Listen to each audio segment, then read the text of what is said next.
Sir ఇక్కడ సమస్యల మీద విశారదన్ సార్ వచ్చిండు మా కోసం అని చెప్పి. ఇట్లా మా పరిస్థితులు ఇక్కడ ఇట్లున్నాయి సార్ అంటే చెప్పి ఆయన వచ్చిన తర్వాత ఆయన వెనక మేము అందరం కలిసి రోడ్డు మీద పోయి అదే ధర్నా చేసినాం సార్. ధర్నా చేస్తే మా సమస్యల మీద మేము మాట్లాడుకుంటూ ఉంటే జగిత్యాల నుండి పోలీసులను పంపించి మరి ఆడోళ్ళని కూడా చూడకుండా కొట్టించారు సార్ రోడ్డు మీద.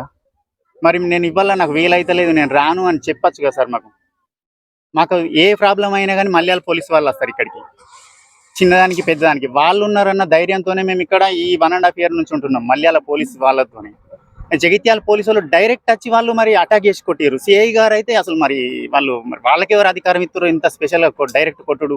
వాళ్ళకంటూ ఒకటి ఉంటుంది కదా సార్, మాట్లాడాలి సార్ లేడట మరి చెప్పి పంపించాలి కదా. అమాయకులను చూసి ఆడోళ్ళని కూడా చూడకుండా కొడతారా సార్?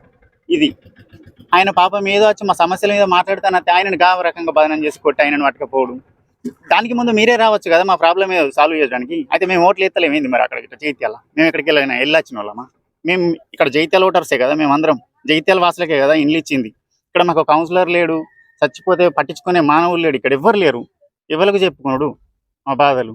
మీ ద్వారానన్నా ఇప్పుడన్నా ఇట్లా. ఇంకో విషయం సార్, ఇప్పుడు మంత్రి గారు వస్తున్నారు, ఆయన వస్తారని చెప్పి ఇంత క్లీన్ చేపిస్తున్నారు హడావిడిగా. 2 రోజులలో మొత్తం కంప్లీట్ చేసిరు సార్. మొత్తం చెట్టు పుట్ట అన్ని క్లీన్ చేసిరు. మరి బల్బులు కూడా పెడతారు కావచ్చు ఈరోజు, మరి అప్పటి ఇంకో గంట వరకు వస్తారంటారు, పెడతారు కావచ్చు. దయచేసి ఇట్లా నెలకొక నాయకుడు రావాలని నేను మనస్ఫూర్తిగా కోరుకుంటున్నాను సార్. ఈ విధంగానన్నా కొద్దిగా డెవలప్మెంట్ మేము ఇక్కడ ఉన్నామనే విషయం తెలుస్తుందని అనుకుంటున్నాం సార్. Thank you. సంవత్సరంన్నర అవుతుంది మాకు ఇండ్లు కరెక్ట్ కట్టియలేరు. ఇప్పుడు ఆ ఇండ్లలో ఉందామంటే వర్షాకాలం వస్తే మేము ఇక్కడ 1 సంవత్సరంన్నర అవుతుంది. 2 వర్షాలు పోయినాయి. 2 వర్షాలలో పుల్లు ఊరుతున్నాయి. ఆ ఇండ్లు నాణ్యత లేవు, ఆ వాటర్ సరిపోవు. ట్యాంకులు కట్టిరు, చిన్న పిల్లలు అందులో కూకుండా ఈత కొట్టుకునే ట్యాంకులు కట్టించారు మాకు. అందులో ఒక 2-3 బాకెట్ల నీళ్లు పడతాయి. 3 ట్యాంకులు కట్టించారు.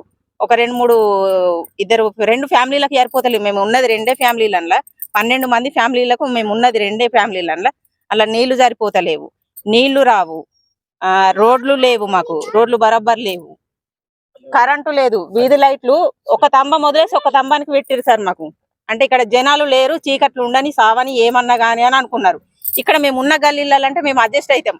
రోడ్డు మీద మేము ఫ్యామిలీని వేసుకొని బండ్ల మీద వస్తే మాకు జాగ్రత్త అన్నదే లేదు సార్. మాకు ఆడోళ్ళ సమస్యలు బాగా అయిపోయినాయి సార్. మేము చెప్పుకోలేకపోతున్నాము. ఆడోళ్ళం బయటకు వెళ్ళాలంటే మాకు ఏ భద్రత అన్నది లేదు. మాకు ఇక్కడ పోలీస్ స్టేషన్ కావాలని కూడా మేము మల్యాల పోలీస్ స్టేషన్కి వెళ్ళినాం. మల్యాల పోలీస్ స్టేషన్కి వెళ్తే వాళ్ళు ఏమన్నారు, అమ్మాయి మేము ఉన్నదే 10 మంది మేము ఇక్కడ చూసుకోవాలి అక్కడ చూసుకోవాలని అన్నాం. మాకు ఇక్కడ ఎప్పుడు ఒక 2 పోలీసులు ఉండుర్రు సార్ అని అడిగినాం, అంతే. అంతకుమించి మేము ఏం అడగలేము. వాళ్ళు కూడా ఒక 2 ఉంటాం అమ్మ అని చెప్పి నిన్ననేమో ఫ్లెక్సీ కట్టారు ఇక్కడ. అంతకుముందు ఏది లేదు, ఏ జాగ్రత్త అన్నది లేదు.